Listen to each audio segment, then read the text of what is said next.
Merci, c'est Sharab, bismillah ar-Rahman ar-Rahim. Je tiens tout d'abord à remercier l'Industrie du Maroc et tous les partenaires qui sont présents, que ce soit des partenaires publics, les ministères, les fédérations sectorielles, mais aussi les partenaires privés, pour cette occasion de parler et de discuter d'une thématique importante.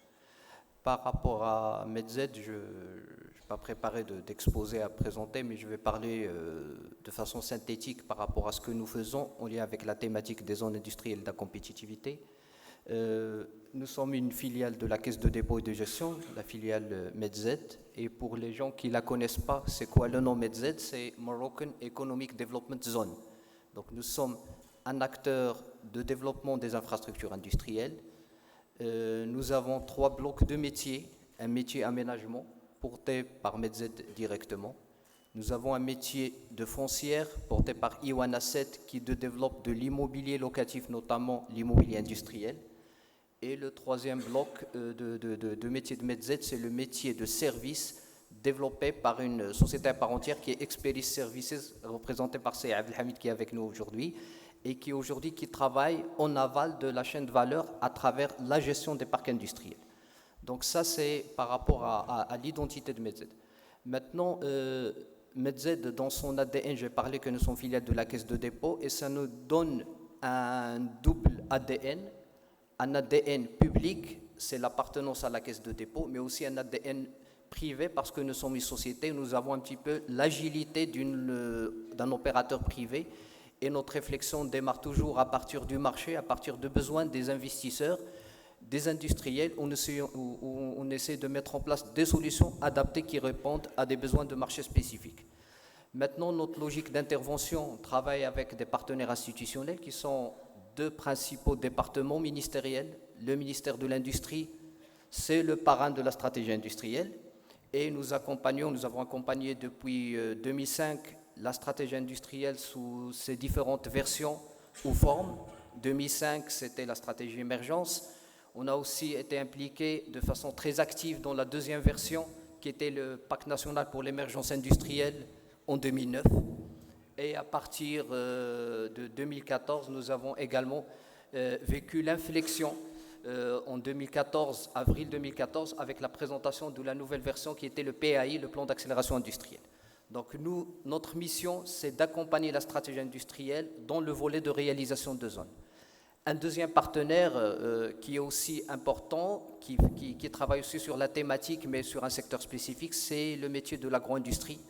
Nous sommes aussi partenaires du ministère de l'Agriculture où on développe ce qu'on appelle les agropoles, qui sont des espaces dédiés à la valorisation des produits alimentaires d'une façon générale.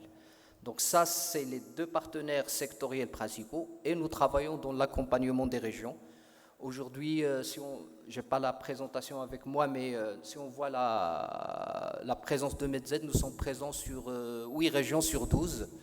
Avec quelque chose aux alentours de 2000 hectares aménagés, une vingtaine de sites industriels et parcs activités tertiaires. Maintenant, si on veut illustrer ce que MedZ a fait, on a des parcs industriels thématiques, on a des parcs industriels généralistes et on a ce qu'on appelle les zones d'activité économique. J'illustre la partie zone thématique par Atlantic Free Zone, qui est aujourd'hui une cité industrielle sur 500 hectares. Sur 500 hectares dédiés à l'industrie automobile. Aujourd'hui, nous abritons l'équipementier Stellantis, le constructeur automobile Stellantis avec un certain nombre d'équipementiers. Il y a toute une chaîne de valeur de l'industrie automobile qui a été développée à Kenitra, qui était initialement une région de vocation agricole. Donc l'action de MedZ avec les pouvoirs publics et les partenaires, c'était de transformer et de mettre en place une cité industrielle pour l'industrie automobile à Kenitra. Une 2e illustration, c'est un parc aéronautique à Nouassar qui s'appelle Midpark, aujourd'hui qui abrite des opérateurs dans la chaîne de valeur aéronautique. On a quand même de grandes signatures et des multinationales de différents pays. J'illustre aussi la partie sectorielle par ce que j'ai appelé tout à l'heure les agropoles. Aujourd'hui, on a développé en 2008 l'agropole de Meknès sur la plaine de Saïs.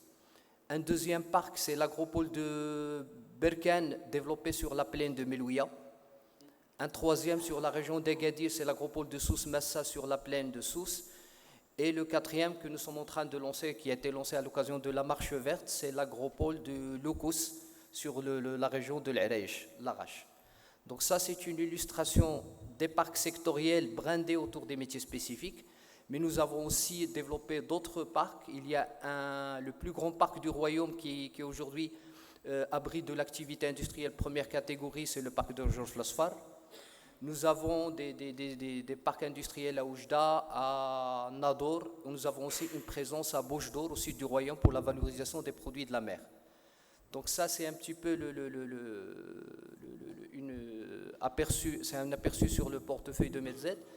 Maintenant, si on veut parler de la compétitivité, j'ai juste un mot par rapport à la thématique et la compétitivité, c'est que la zone industrielle ou l'infrastructure industrielle n'est qu'un élément par rapport à un système global.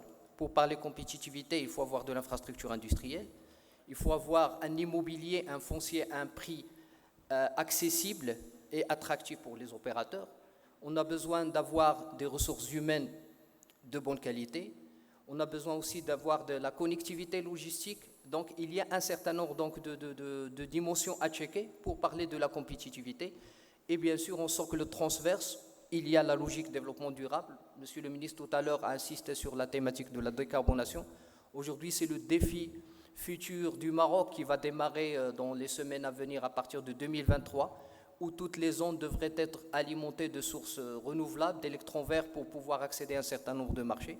Aujourd'hui, je rappelle juste que cette logique un petit peu de décarbonation, on l'avait anticipée avec une expérience pilote qui était de toute petite dimension, mais qui était pour nous une occasion pour apprendre et développer une courbe d'apprentissage. On a développé à partir de mars 2015 une ferme solaire à Kinitra, qui était d'une capacité de 2 MW, mais qui avait constitué à l'époque quelque chose autour de 20% de la puissance électrique appelée. On avait un besoin de l'ordre de 10 MVA, et la ferme solaire ramenait 2 sur 10, ça fait 20%. Aujourd'hui, cette capacité verte a été diluée avec la montée en charge des industriels et l'appel de puissance électrique, mais ça nous a permis de construire une courbe d'apprentissage. Aujourd'hui, nous sommes en train de préparer des choses pour être au rendez-vous par rapport au chantier de la décarbonation. Je vous remercie.